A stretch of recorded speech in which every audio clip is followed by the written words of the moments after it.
तो ये मैं आपको दिखा रहा हूं। अखिलेश यादव एक तरफ आपको नजर आ रहे हैं। 2022 चुनाव में टिकट को लेकर टकराव हुआ, यानी ये जो विधानसभा चुनाव हो रहे हैं इसको लेकर अपर्णा यादव और अखिलेश यादव में टकराव हुआ। अपर्णा को टिकट नहीं देना चाहते थे अखिलेश, ऐसी जानकारी सामने आई। लखनऊ कैंट से चुनाव लड़ना चाहती थी अपर्णा यादव, लेकिन लखनऊ कैंट से समाजवादी पार्टी में कई दावेदार सामने आ गए। 2017 में लखनऊ कैंट से नहीं लड़ना चाहती थी अपर्णा, 2017 के दौर में, लेकिन तब आपको याद होगा रीता बहुगुणा जोशी उम्मीदवार थी उनके खिलाफ और अपर्णा ये चुनाव हार गई थी। 2017 में हार के बाद अखिलेश को वादा निभाने को कहा था अपर्णा ने। क्या वादा था? उन्होंने कहा था नेताजी को यानी मुलायम सिंह यादव को, ससुर को, राष्ट्रीय अध्यक्ष का पद वापस करें अखिलेश यादव। छोटी बहू ने कहा था, कई बार अखिलेश के खिलाफ अपर्णा यादव पहले भी बयान दे चुकी हैं और प्रधानमंत्री मोदी और सीएम योगी की तारीफ कर चुकी हैं। और राम मंदिर के लिए आपको याद होगा जब अखिलेश बीजेपी को राम मंदिर के चंदे पर लेकर हमला कर रहे थे, तब अपर्णा ने उस दौरान 11 लाख रुपए चंदा देकर अखिलेश से दूसरी लाइन पकड़ ली थी। आइए अब आपको सुनवाते हैं। पहली बार ऐसा नहीं है, इससे पहले भी अपर्णा और अखिलेश यानी छोटी बहू और जेठ आमने सामने आ चुके हैं। सुनिए जरा। मैं हमेशा से प्रभावित रहती थी आदरणीय प्रधानमंत्री जी से, और मेरे चिंतन में हमेशा राष्ट्र सबसे पहले है। मुझे लगता है कि राष्ट्र का धर्म मेरे लिए सबसे ज़्यादा ज़रूरी है।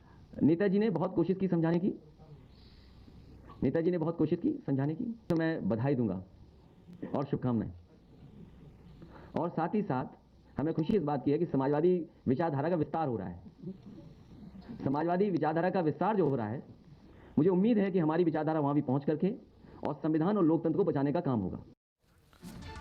तो आपने सुन लिया कैसे जेठ और छोटी बहू आमने सामने रहे, लेकिन क्या सिर्फ इतना ही था? इतना नहीं था, क्योंकि जेठानी और देवरानी भी आमने सामने है। दोनों की महत्वाकांक्षाओं में टकराव साफ देखने को मिला। ये एक साथ जरूर नजर आ रही है, लेकिन दोनों के एम्बिशंस जो है वो एक दूसरे के आमने सामने आकर खड़े हो गए। अब आपको बताता हूं कि आखिर दोनों के बीच कैसे तकरार रही है, दोनों के बीच किन मुद्दों पर आकर तकरार रही है। देखिए जरा, एक तरफ आप देख रहे हैं अपर्णा यादव, पीछे उनके पति प्रतीक, और दूसरी तरफ आप देख रहे हैं डिंपल यादव, पीछे अखिलेश यादव को। तो अखिलेश प्रतीक में ना के बराबर बातचीत होती है। पहली बात ये, दोनों सार्वजनिक मंच पर कभी एक साथ नहीं दिखते, शायद ही आपने पहले कभी देखा हो, और इसी वजह से दोनों की पत्नियों के बीच भी दूरियां बढ़ती चली गई और खाई बहुत बढ़ चुकी है। इतनी बढ़ गई है कि अब एक दूसरे के आमने सामने है जेठानी और देवरानी। अपर्णा को का जेठानी डिंपल से रिश्ता बहुत खास नहीं है और दोनों कई बार साथ जरूर नजर आई, लेकिन इस साथ नजर आने के बावजूद डिंपल ने, आपको याद होगा उस दौरान भी, जिससे परिवार में स्थिति ठीक हो जाए, उस दौरान भी प्रचार किया था अपर्णा के लिए।